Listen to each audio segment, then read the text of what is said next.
everybody. Thanks for coming this morning. I'm Tawny. I'm Brandon. And I just want to welcome you to a very special session that we have for you today about holiday eating and staying on track. We're going to talk about a couple of statisticals about holiday eating and what contributes to overeating during the holidays. We're going to give you some helpful tips about how to stay on track during the holidays and some nutritional information on popular holiday foods. The average American gains 1 to 2 pounds during the holiday season, from Thanksgiving all the way to New Year's. That's a little bit over just 1 month, if you just think about that. And for the average meal, it's about 3,000 calories. Say it's Thanksgiving dinner, 3,000 calories, and to put that in perspective, 3,500 calories is 1 pound of fat. So basically after one meal, you almost just eat a pound. Overeating happens in the holidays a lot. Food is everywhere where you go. There's samples out. You go to work, school, church. There's always going to be platters of sweets out that you just want to indulge in. And when you go to parties, second nature is always just to pick up and grab food, cocktails while you're talking. Those things add up real quick.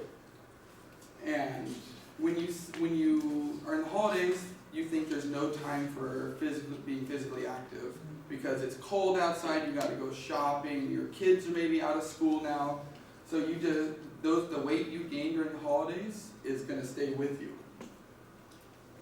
And this picture on the left side, what you think you eat on Thanksgiving and what you actually eat.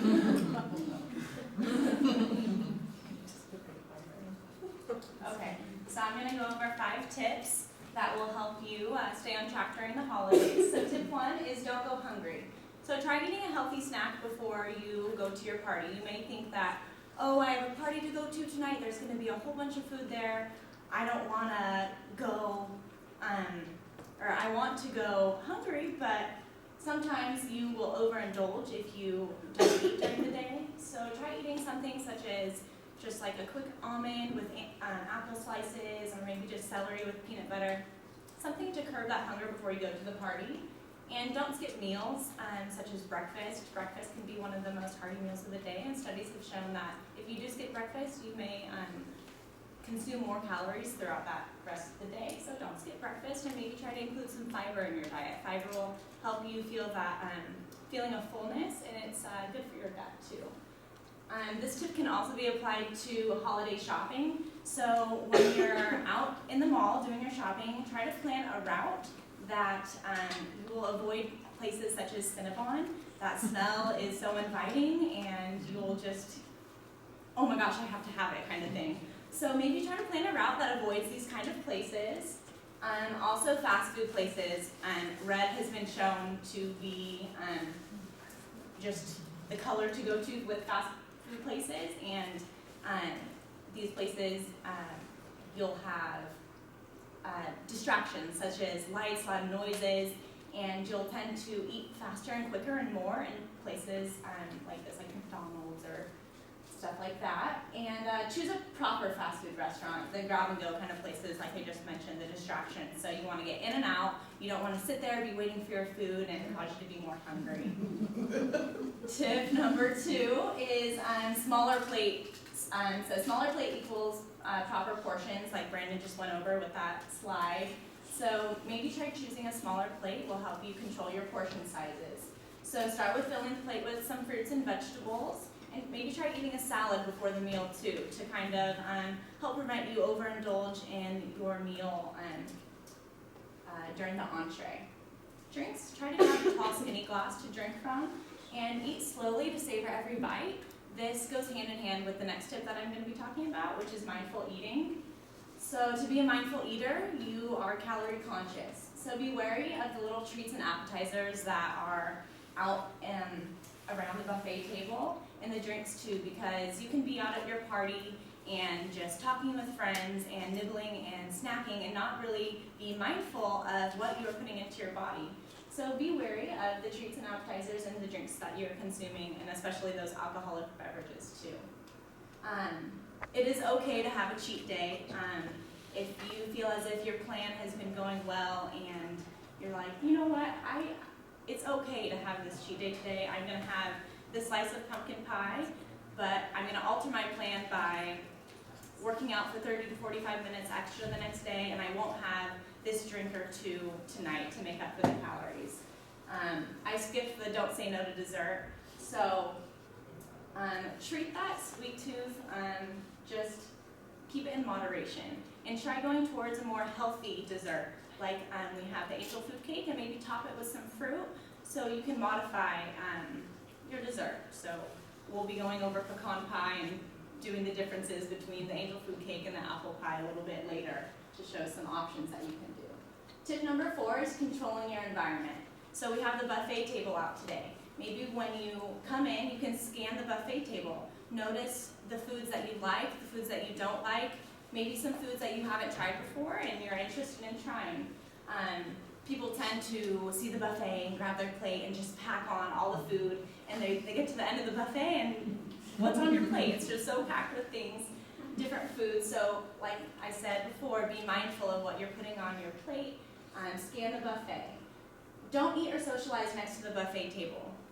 So you're at a party with your friends and you're all around the appetizer table, and you're just nibbling and talking and not really mindful of what you're consuming. So try to move your socializing away from the buffet table, and this will prevent that unconscious nibbling. Seconds, when you finish your entree, try to check in with your body and say, okay, after 10 minutes, am I really hungry? Do I want seconds? Do I need this? Am I full? So there's a 10-minute rule with that. And then maybe try, instead of overeating, or to avoid that, pop in a sugar-free mint or drink some water to avoid that overeating. And tip number 4 is keep up with your exercise. During your regular routine, you have your job and your exercise plan all going, but sometimes when the holidays come and you take time off from work, that messes up your routine, and the physical activity part of it may be left behind. So just try to keep up with your exercise.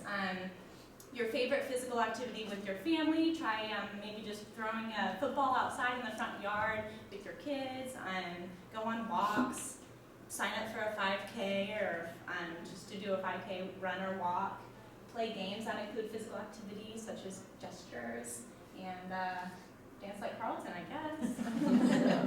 Some other tips are to stay hydrated, usually during the winter months. You're not as thirsty in the summer, obviously, so just be mindful of staying hydrated and staying warm.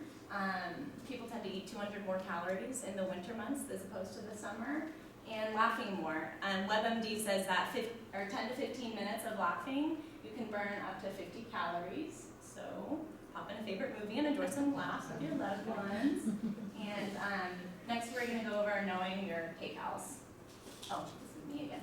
So eggnog. Oops. Okay, so surprisingly on your test, what did everyone choose?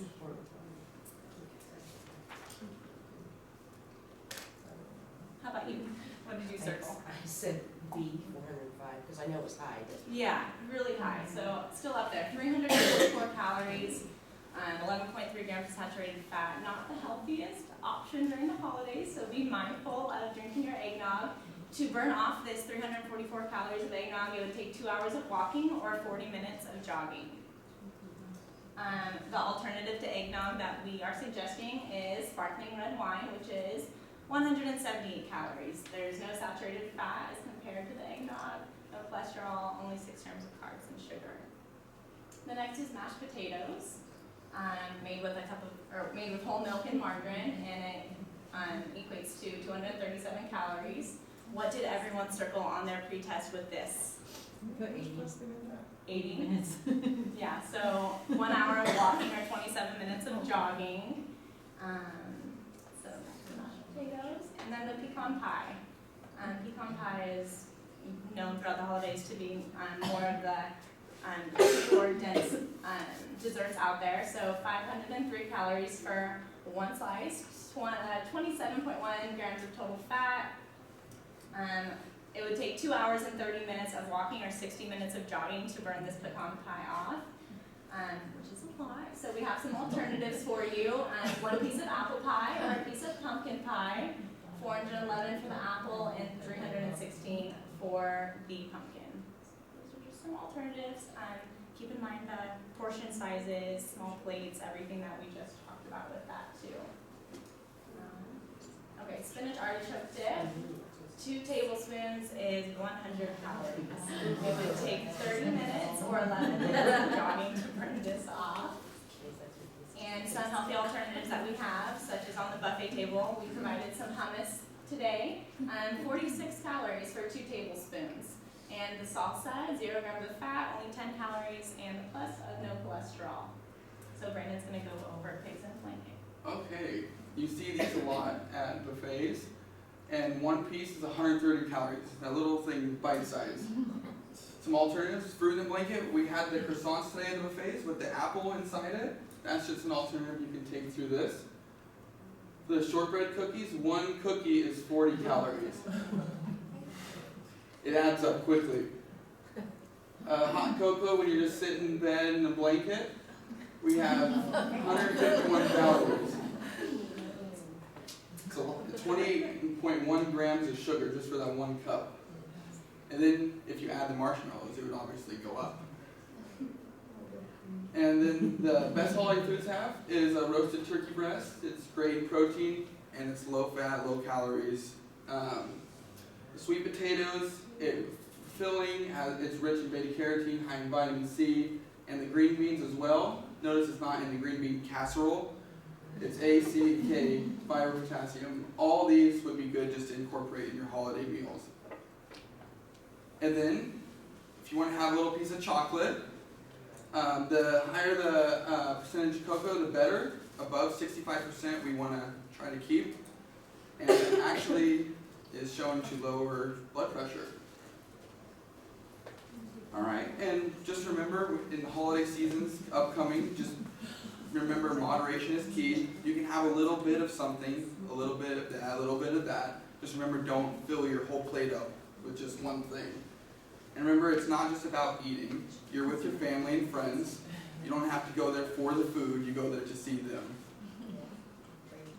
And if you want to write these down for a second, these are applications that can be on your phone or you can access them on the computer. They can, you can do day-to-day tracking for foods, and some of them actually have barcode scanners on it that you can scan the food and it'll just pop up with all the nutrients on it, calories per serving, everything. And most of these are free too, so keep that in mind. So when you're out and say you're at Costco and you do a sample, you can plug that in just to add it up. Yeah. I'm sorry, I was looking into more apps, and I found this app called Map It. And if you're a walker, Map It actually uses GPS on your phone, and it can track how far that you're actually walking, so it lets you know if you've walked a mile. It's like, you've walked a mile, your pace is this, you've lost this many. So it's also a really good app. If you are a walker, that way you can keep track of how much activity. I just wanted to. Thank you. Did everyone get them down? Yeah, okay. Congratulations, you finished the Fitness Winter program for this semester. We thank you for coming all these times, and we thank you for making this a success. Yes, thank you very much. Thank you.